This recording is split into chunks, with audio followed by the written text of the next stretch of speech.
कौमां च जमीरां जागदियां होण ओही लड़दियां, दूजियां हत्थ खड़े कर दिंदियां। लड़ाई साडी सरकार नाल आ, तो दीप सिद्धू के खिलाफ लगे जाणगे जां लखे के खिलाफ लगे जाणगे, इधरों साडे वर्गे उन्हां दे। मतलब ये तो कोई साडा म्यार नहीं है, ये तो साडे किरदार नहीं है। लोकां नूं गुलाम बनाउणा, आपदे हिसाब नाल चलाउणा, तुहाडे सभ्याचार, तुहाडी होंद ते हस्ती नूं खत्म करना। गल्लां नहीं करदा, इन्नी गल जरूर कहांगा कि दीप के इर्द गिर्द बड़ा वड्डा जाल बुनिया जा रहा है। उस जाल नूं पहचानण दी लोड़ आ। बेशक हुकूमतां सदा ही सच बोलण वालियां दे इर्द गिर्द झूठ दियां वड्डियां कंधां उसारदियां ने, ते उन्हां कंधां दा वजूद रेत तो भी भैड़ा हुंदा है, क्योंकि सच दे सामने कोई भी चीज टिकदी नहीं। पर सच दा जिहड़ा मार्ग है, जिहड़ा राह आ, वो घट्टो घट शहादत वाल नूं जांदा है। सो साडा इस स्थान तो मैं तो घट्टो घट ये कहांगा कि जिन्ना चिर वाहिगुरू दा ओट आसरा आ, उन्ना चिर दीप दा साथ असीं कदी भी नहीं छड्डांगे। ये कदी भी नहीं होगा कि ये दीप कला है ते पिछे कोई नहीं। असीं जिन्ना चिर साडे च साह है, असीं सदा ही उस वाहिगुरू दा ओट आसरा तक के सच दे नाल खड़ांगे। सो मैं अपने वीर दीप सिद्धू नूं कहांगा कि संगतां दे रूबरू होए। वाहिगुरू जी का खालसा, वाहिगुरू जी की फतेह।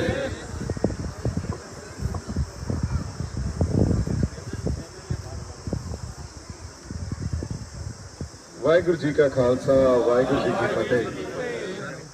बाबा जी बड़े सत्कारयोग साडे नाल खड़े आ। इतिहास के वो पल माने हुए आ जिन्हां बारे असीं सिर्फ गल्लां ही सुणीआं। सो इहदे च बड़ी इस गल्लां च बड़ा फर्क हुंदा।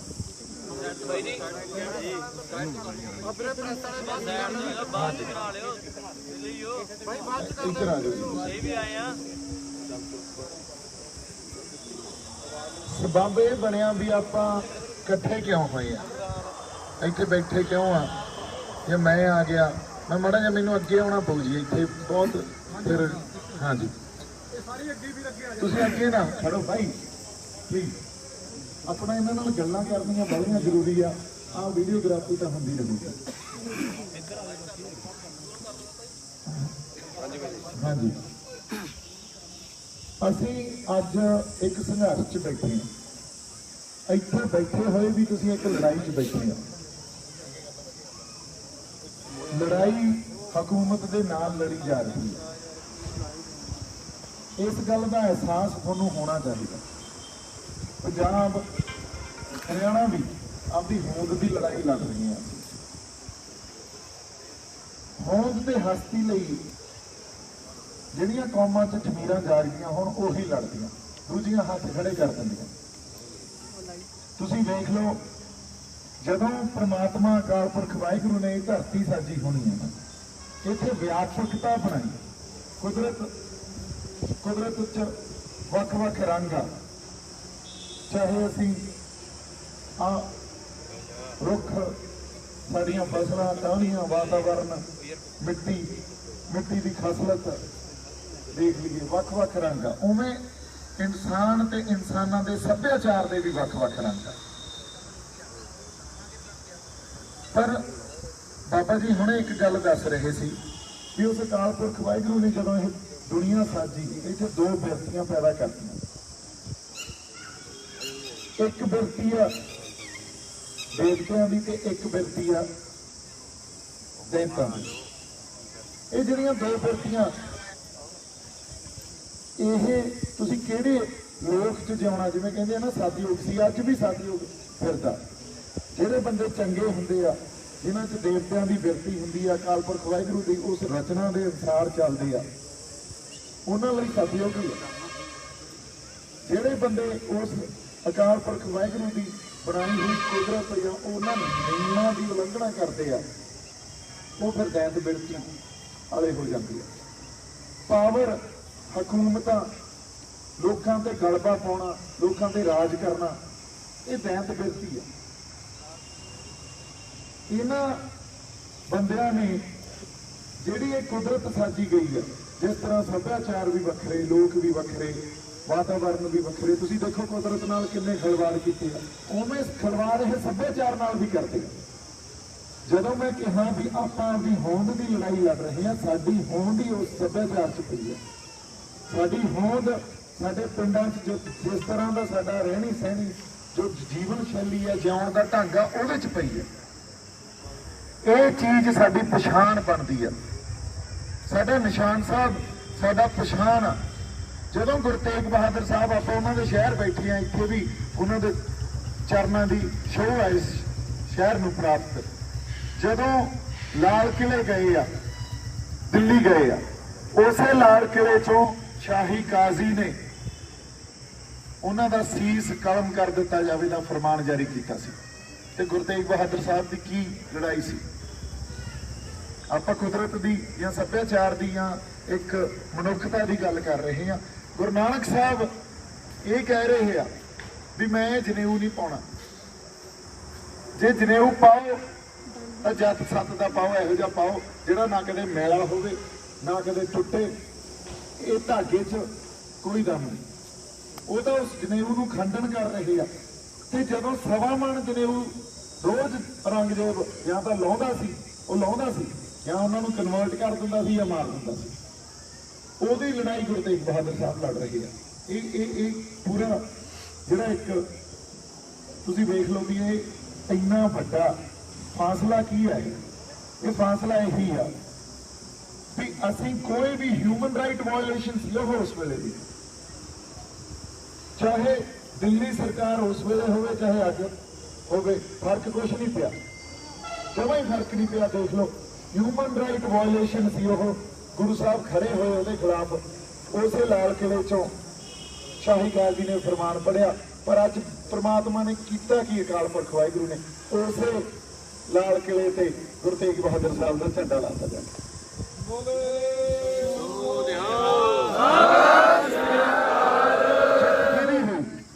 ਕਿਹਦੀ ਹੋਈ ਜਿੱਤ? ਤੁਸੀਂ ਸੋਚੋ ਤਾਂ ਸਹੀ ਇਸ ਗੱਲ ਨੂੰ। ਇਹ ਆਪਾਂ ਥੋੜੀ ਕੀਤਾ ਕੁਛ, ਇਹ ਤਾਂ ਸੰਗਤ ਨੇ ਕਰਤਾ। ਸੰਗਤ ਚ ਕੌਣ ਵਸਦਾ? ਗੁਰੂ ਵਸਦਾ। ਉਸ ਗੁਰੂ ਦੀ ਕਿਤੇ ਨਾ ਕਿਤੇ ਰਜ਼ਾ ਹੁੰਦੀ ਹੈ ਤਾਂ ਇਹੋ ਜਿਹੇ ਵੱਡੇ ਵਰਤਾਰੇ ਵਾਪਰਦੇ ਆ। ਇਹ ਸਿੰਬੋਲਿਕ ਗੱਲ ਹੁੰਦੀਆਂ। ਇਤਿਹਾਸ ਦੇ ਇਹਨਾਂ ਵਰਤਾਰਿਆਂ ਨੂੰ ਸਮਝਣਾ, ਫਿਰ ਜਿਹੜਾ ਮਾੜਾ ਮੋਟਾ ਅਧਿਆਤਮ ਨੂੰ ਸਮਝਦਾ ਉਹਨਾਂ ਬੰਦਿਆਂ ਦੇ ਵੱਸ ਦੀ ਗੱਲ ਆ। ਦੂਜੇ ਨਹੀਂ ਸਮਝ ਸਕਦੇ। ਦੂਜਿਆਂ ਨੂੰ ਤਾਂ ਐ ਹੁੰਦਾ ਯਾਰ ਬੜਾ ਕਈਆਂ ਨੇ ਕਿਹਾ ਬੜੀ ਮਾੜੀ ਗੱਲ ਹੋਈ ਆ, ਕਈ ਕਹਿੰਦੇ ਨਹੀਂ ਇਦੋਂ ਤਾਂ ਵਧੀਆ ਗੱਲ ਹੀ ਨਹੀਂ ਹੋ ਸਕਦੀ। ਪਰ ਇਹਦੇ ਪਿੱਛੇ ਕਾਰਨ ਕਿੱਥੇ ਪਿਆ? ਕੁਦਰਤ ਦਾ ਨਿਯਮ ਆ। ਕਦੇ ਵੀ ਚਾਹੇ ਸਾਲਾਂ ਬਾਅਦ ਤੁਸੀਂ ਵੇਖੋ ਬਾਬਾ ਬਘੇਲ ਸਿੰਘ ਉਦੋਂ ਬਾਅਦ ਕਿੰਨੇ ਵਾਰੀ ਉੱਥੇ ਸਾਡਾ ਨਿਸ਼ਾਨ ਚੜਾਉਂਦਾ ਰਿਹਾ।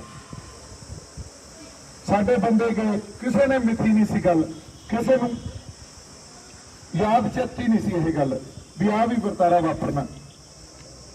ਉੱਥੇ ਗਏ, ਕਿਲੇ 'ਚ ਬੜੇ, ਕਿਸਾਨੀ ਝੰਡਾ ਤੇ ਨਿਸ਼ਾਨ ਸਾਹਿਬ ਉੱਥੇ ਲਾ ਕੇ ਆ ਗਏ।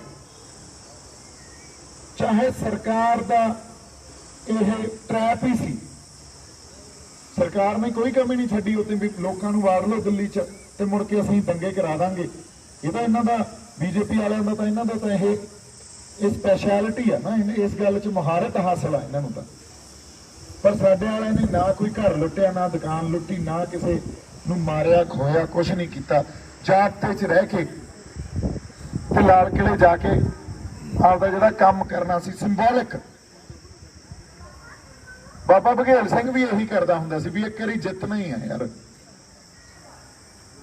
ਹੁਣ ਇਸ ਗੱਲ ਨੂੰ ਇਤਿਹਾਸ ਦੇ ਸੰਦਰਭ 'ਚ ਸਮਝਣਾ ਵੀ ਉੱਥੇ ਅੱਛਾ ਉਹੀ ਲਾਲ ਕਿਲੇ 'ਚ ਫਿਰ ਇੱਕ ਇਹਨਾਂ ਨੇ ਅਕੈਡਮੀ ਬਣਾਈ ਹੋਈ ਹੈ ਜਿੱਥੇ ਜਿਹੜੇ ਬੰਦਿਆਂ ਨੂੰ ਫੜ ਲੈਂਦੇ ਆ ਉਹਨਾਂ ਤੇ ਫਿਜ਼ੀਕਲ ਟਾਰਚਰ ਕਰਦੇ ਆ, ਮੈਂਟਲ ਟਾਰਚਰ ਕਰਦੇ ਆ। ਜੇ ਨਹੀਂ ਟੁੱਟਦੇ ਤਾਂ ਉੱਥੇ ਲਿਆ ਕੇ ਫਿਰ ਟਾਰਚਰ ਕਰਦੇ ਆ।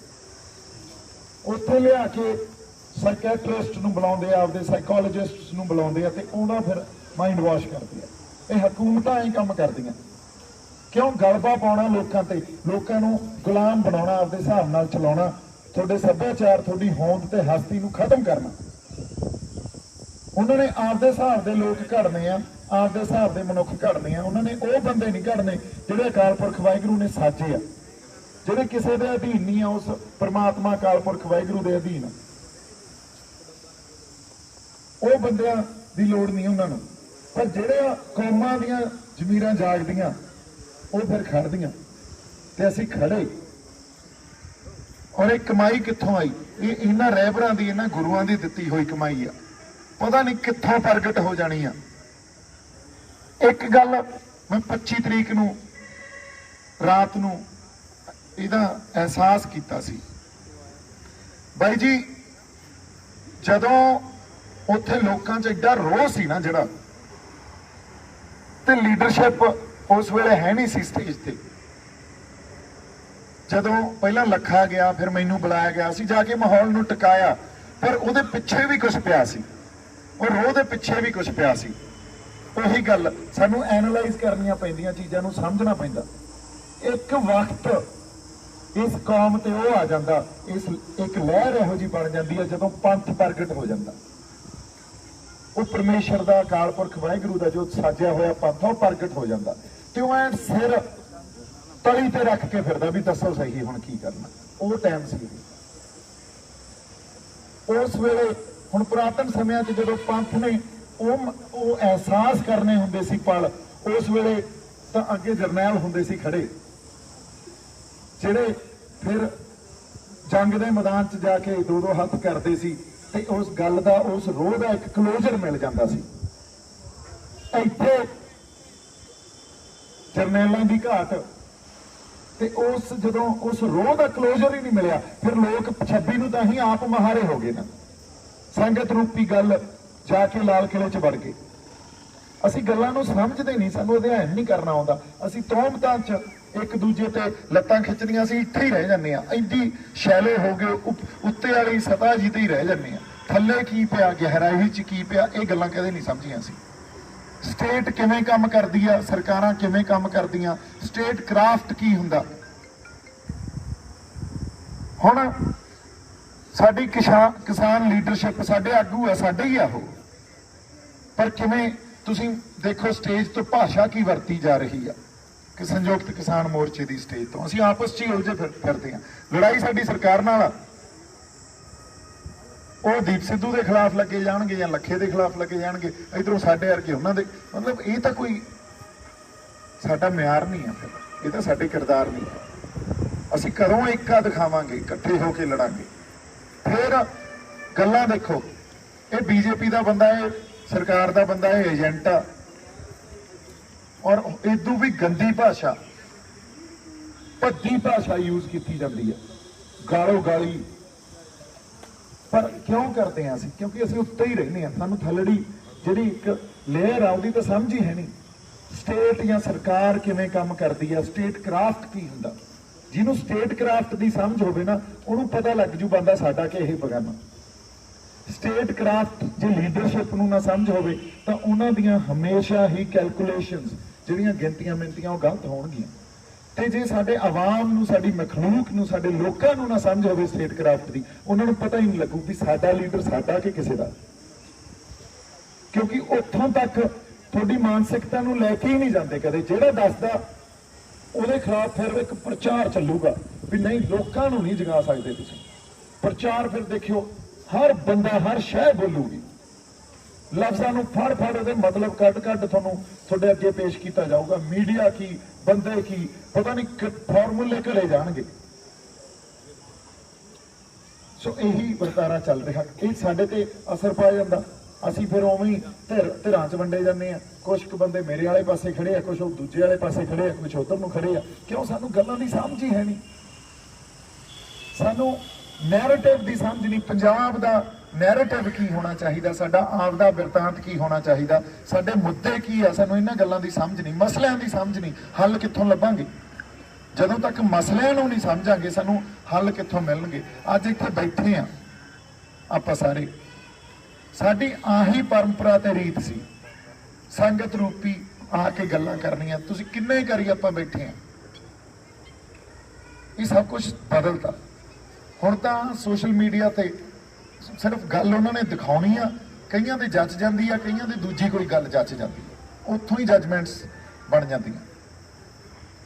ਕਿਸੇ ਨੇ ਕੋਈ ਅਧਿਐਨ ਕੀਤਾ ਹੋਵੇ ਜਾਂ ਇਤਿਹਾਸ ਨੂੰ ਪੜ੍ਹਿਆ ਹੋਵੇ, ਫਿਰ ਰਿਐਲਿਟੀ ਨੂੰ ਸਮਝਿਆ ਹੋਵੇ, ਕਿਉਂਕਿ ਜਿਹੜੀ ਰਿਐਲਿਟੀ ਸੱਚ ਹੁੰਦਾ ਜਾਂ ਜੋ ਚੱਲ ਰਿਹਾ ਹੁੰਦਾ, ਉਹਦੀਆਂ ਬੜੀਆਂ ਪਰਤਾਂ ਹੁੰਦੀਆਂ। ਇੱਕ ਪਰਤ ਥੋੜੀ ਆ, ਉਹਦੀ ਬੜੀਆਂ ਪਰਤਾਂ ਹੁੰਦੀਆਂ। ਔਰ ਜਿਹੜੇ ਲਿਖਦੇ ਆ ਉਹ ਗਰਾਊਂਡ ਤੇ ਉਹਨਾਂ ਨੂੰ ਕੁਝ ਨਹੀਂ ਪਤਾ ਹੁੰਦਾ ਕੀ ਲਿਖਣਾ। ਉਹ ਡਰਾਇੰਗ ਰੂਮਾਂ 'ਚ ਬੈਠ ਕੇ ਉਹਨਾਂ ਨੇ ਤਾਂ ਲੇਖ ਲਿਖਣੇ ਆ। ਉਹਨਾਂ ਨੂੰ ਕੀ ਪਤਾ ਗਰਾਊਂਡ ਤੇ ਕੀ ਚੱਲ ਰਿਹਾ, ਸੰਘਰਸ਼ 'ਚ ਕੀ ਚੱਲ ਰਿਹਾ। ਕਿਸੇ ਨੇ ਕਦੇ ਅਧਿਐਨ ਕਰਨ ਦੀ ਤਾਂ ਕੋਸ਼ਿਸ਼ ਹੀ ਨਹੀਂ ਕੀਤੀ। ਤੁਸੀਂ ਇਹ ਵੇਖੋ, ਜਦੋਂ ਯਹੂਦੀਆਂ ਤੇ ਆ ਘੱਲੂ ਘਰਾ ਸਾਡਾ ਹਫਤਾ ਆ ਰਿਹਾ, ਜਦੋਂ ਯਹੂਦੀਆਂ ਤੇ ਕਤਲੇਆਮ ਹੋਇਆ ਸੀ ਨਾ, ਉਹਨਾਂ ਨੇ ਸਾਲੋਂ ਬੱਧੀ ਰਿਸਰਚ ਕੀਤੀ ਵੀ ਇਹ ਹੋ ਕਿਉਂ ਗਿਆ। ਸਾਡੇ ਜਿੰਨੀ ਲਿਆਕਤ, ਸਾਡੇ ਵਿਦਵਾਨ, ਸਾਡੇ ਜਿਹੜੇ ਫੌਜ 'ਚ ਵੱਡੇ ਵੱਡੇ ਅਫਸਰ, ਫਿਰ ਵੀ ਸਾਡੇ ਨਾਲ ਯਾਰ ਏਡਾ ਵੱਡਾ ਕਤਲੇਆਮ। ਫਿਰ ਉਹਨਾਂ ਨੇ ਮਸਲੇ ਨੂੰ ਸਮਝਿਆ, ਜੜ ਕਿੱਥੇ ਪਈ ਹੈ ਇਸ ਗੱਲ ਦੀ। ਇਹਦੇ ਤੇ ਉਹਨਾਂ ਨੇ ਰਿਸਰਚ ਕੀਤੀ ਇਕੱਠੇ ਹੋ ਕੇ, ਔਰ ਫਿਰ ਉਸ ਤੋਂ ਬਾਅਦ ਇਹਨਾਂ ਨੇ ਉਹ ਗੱਲ ਫੜੀ ਵੀ ਜੜ ਕਿੱਥੇ ਪਈ ਹੈ। ਉਹਨਾਂ ਨੇ ਇੱਕ ਗੱਲ ਮੈਂ ਸੰਖੇਪ 'ਚ ਸਮਝਾਉਣਾ, ਡਿਸਕਸ਼ਨ ਲੰਬੀ ਆ। ਇੱਕ ਗੱਲ ਉਹਨਾਂ ਨੂੰ ਇਹ ਪਤਾ ਲੱਗੀ ਵੀ ਇੱਕ ਸਿਸਟਮ ਸਾਡੇ ਜਿਹੜੇ ਵਿਰੁੱਧ ਚੱਲ ਰਿਹਾ ਸੀ ਨਾ, ਉਹ ਸਿਸਟਮ 'ਚ ਸਮਝੌਤੇ ਕਰ ਰਹੇ ਸੀ ਅਸੀਂ। ਇੱਕ ਨਵੀਂ ਨੀਤੀ ਬਣ ਗਈ, ਅਸੀਂ ਕਹਤਾ ਵੀ ਚਲੋ ਕੋਈ ਨਹੀਂ ਯਾਰ ਇੰਨਾ ਕੁ ਸਹਿ ਲੈਂਦੇ ਆ। ਦੂਜੀ ਨਵੀਂ ਨੀਤੀ ਬਣ ਗਈ, ਚਲੋ ਕੋਈ ਨਹੀਂ ਇੰਨਾ ਕੁ ਸਹਿ ਲੈਂਦੇ ਆ। ਫਿਰ ਇੱਕ ਸਿਸਟਮ ਸਾਡੇ ਅਗੇਂਸਟ ਪਰਪੈਚੁਏਟ ਹੋ ਗਿਆ, ਉਹ ਸਦੀਵੀ ਹੋ ਗਿਆ ਤੇ ਉਹ ਇੱਕ ਇਹੋ ਜਿਹੀ ਜਗ੍ਹਾ ਤੇ ਪਹੁੰਚ ਗਿਆ ਵੀ ਜਿੱਥੋਂ ਉਹਨੂੰ ਵਾਪਸ ਮੁੜਨਾ ਬਹੁਤ ਔਖਾ ਸੀ। ਜਦੋਂ ਉਹ ਸਦੀਵੀ ਹੋਇਆ, ਫਿਰ ਇੱਕ ਇੰਪਲਸ ਥੱਲੇ ਕੰਮ ਕਰ ਰਹੀ ਸੀ। ਨੀਤੀਆਂ ਕਿਉਂ ਬਣਦੀਆਂ? ਕਿਉਂਕਿ ਥੱਲੇ ਇੱਕ ਇੰਪਲਸ, ਇੱਕ ਮਾਨਸਿਕਤਾ ਕੰਮ ਕਰ ਰਹੀ ਹੁੰਦੀ ਆ ਹੁਕਮਰਾਨਾਂ ਦੀ, ਜਿਹਦੇ 'ਚ ਜਾਂ ਤਾਂ ਨਫ਼ਰਤ ਪਈ ਹੁੰਦੀ ਆ ਜਾਂ ਇਹ ਗੱਲ ਪਈ ਹੁੰਦੀ ਆ ਵੀ ਮੇਰਾ ਗਲਬਾ ਰਹੇ। ਆਹ ਸੱਭਿਆਚਾਰ ਹੁਣ ਖਤਮ ਕਰਨਾ ਸੀ। ਅਸੀਂ ਜੋ ਦਿੱਲੀ ਚਾਹੁੰਦੀ ਆ ਉਹ ਸੱਭਿਆਚਾਰ ਰੱਖਾਂਗੇ ਇਸ ਖਿੱਤੇ 'ਚ। ਪੰਜਾਬ ਦਾ ਆਪਦੀ ਕੋਈ ਹੋਂਦ ਹਸਤੀ ਨਹੀਂ ਹੋਊਗੀ। ਇਹ ਜਦੋਂ ਮਾਨਸਿਕਤਾ ਤੇ ਅਸੀਂ ਸਮਝੌਤੇ ਕਰਨ ਲੱਗੇ, ਥੋੜੇ ਜਿਹੇ ਕੀਤੇ, ਫਿਰ ਥੋੜੇ ਜਿਹੇ ਕੀਤੇ, ਇੱਕ ਦਿਨ ਇਸ ਥਾਂ ਤੇ ਪਹੁੰਚ ਜਾਾਂਗੇ ਜਿੱਥੋਂ ਫਿਰ ਸਾਡੇ ਤੋਂ ਵਾਪਸ ਨਹੀਂ ਹੋਣੀਆਂ ਗੱਲਾਂ। ਇਹ ਉਹਨਾਂ ਨਾਲ ਵਾਪਰਿਆ। ਅਸੀਂ ਹੋਰ ਸਿਵਲਾਈਜੇਸ਼ਨਸ ਤੋਂ, ਹੋਰ ਕਿਸੇ ਕੌਮਾਂ ਤੋਂ ਕੁਝ ਨਹੀਂ ਸਿੱਖਿਆ, ਆਪਦੇ ਇਤਿਹਾਸ ਤੋਂ ਹੀ ਕੁਝ ਨਹੀਂ ਸਿੱਖਿਆ। ਸੋ ਕਿਉਂ ਨਹੀਂ ਸਿੱਖਿਆ? ਕਿਉਂਕਿ ਜਿਹੜੀਆਂ ਸਾਡੀਆਂ ਸੰਸਥਾਵਾਂ, ਸੰਪਰਦਾਵਾਂ, ਟਕਸਾਲਾਂ, ਉਹ ਵੀ ਖਤਮ ਕਰਤੀਆਂ। ਅੱਜ ਆਰਐਸਐਸ ਬੀਜੇਪੀ ਕੀ ਕਰ ਰਹੀ ਹੈ? ਆਏ ਨਹੀਂ ਬੰਦੇ ਭੇਜਦੀ ਵੀ ਇੱਕ ਬੰਦਾ ਭੇਜ ਦੋ ਤੇ ਉਹ ਕੁਝ ਕਰ ਦੂਗਾ, ਨਹੀਂ। ਉਹ ਸਾਨੂੰ ਜਥੇਬੰਦਕ ਨਹੀਂ ਹੋਣ ਦੇ ਰਹੇ। ਤੁਸੀਂ ਦੱਸੋ ਸਾਡੀ ਕੋਈ ਜਥੇਬੰਦੀ ਬਚੀ ਹੋਵੇ ਜਿੱਥੇ ਜਿਹੜੇ ਰਾਜਨੀਤੀ ਬੰਦੇ ਆ, ਰਾਜਨੀਤੀ ਕਰਦੇ ਆ, ਉਹਨਾਂ ਦਾ ਦਖਲ ਅੰਦਾਜ਼ ਨਾ ਹੋਵੇ? ਕੋਈ ਇੱਕ ਹੀ ਦਿਖਾ ਦਿਓ ਮੈਨੂੰ। ਬੰਦੇ ਪਲਾਂਟ ਕਰ, ਇਹ ਤਾਂ ਬਹੁਤ ਗੱਲਾਂ ਜਰਨੈਲ ਸਿੰਘ ਭਿੰਡਰਾਂ ਵਾਲਿਆਂ ਵੇਲੇ ਇਹੀ ਗੱਲ ਚੱਲਦੀ ਸੀ ਵੀ ਪਲਾਂਟ ਕੀਤਾ। ਯਾਰ ਉਹ ਕਰ ਕੀ ਰਿਹਾ ਤੁਹਾਡੇ ਲਈ? ਗੱਲ ਕੀ ਪੇਸ਼ ਕਰ ਰਿਹਾ ਉਹ ਤਾਂ ਸੁਣੋ, ਨੈਰੇਟਿਵ ਤਾਂ ਸੁਣੋ। ਪੰਜਾਬ ਦਾ ਨੈਰੇਟਿਵ ਕੀ ਹੋਣਾ ਚਾਹੀਦਾ ਇਹਦੀ ਸਮਝ ਹੈਗੀ ਕਿਸੇ ਨੂੰ? ਪਰ ਅਸੀਂ ਗੱਲ ਉਹ ਮਿੱਥ ਲੈਣੀ ਆ, ਮੰਨ ਲੈਣੀ ਆ। ਉਹਨਾਂ ਨੇ ਤੁਹਾਨੂੰ ਇਕੱਠੇ ਨਹੀਂ ਹੋਣ ਦੇਣਾ, ਉਹਨਾਂ ਨੇ ਜਥੇਬੰਦਕ ਨਹੀਂ ਹੋਣ ਦੇਣਾ। ਜਿਹੜੇ ਸਾਡੇ ਢਾਂਚੇ ਬਣੇ ਹੋਏ ਆ ਉਹਨਾਂ ਢਾਂਚਿਆਂ ਨੂੰ ਤੋੜਤਾ। ਸੋ ਸਾਨੂੰ ਤਾਂ ਮੁੜ-ਉਸਾਰੀ ਕਰਨੀ ਪਊਗੀ, ਰਾਜਨੀਤਿਕ ਤੇ ਸਮਾਜਿਕ ਢਾਂਚੇ ਦੀ ਵੀ ਮੁੜ-ਉਸਾਰੀ ਕਰਨੀ ਪਊਗੀ। ਕਿਸਾਨੀ ਦੇ ਇਸ ਘੋਲ 'ਚ ਬੜਾ ਕੁਝ ਸਾਨੂੰ ਮਿਲ ਸਕਦਾ, ਏਕਾ ਰੱਖਣਾ ਪਊਗਾ।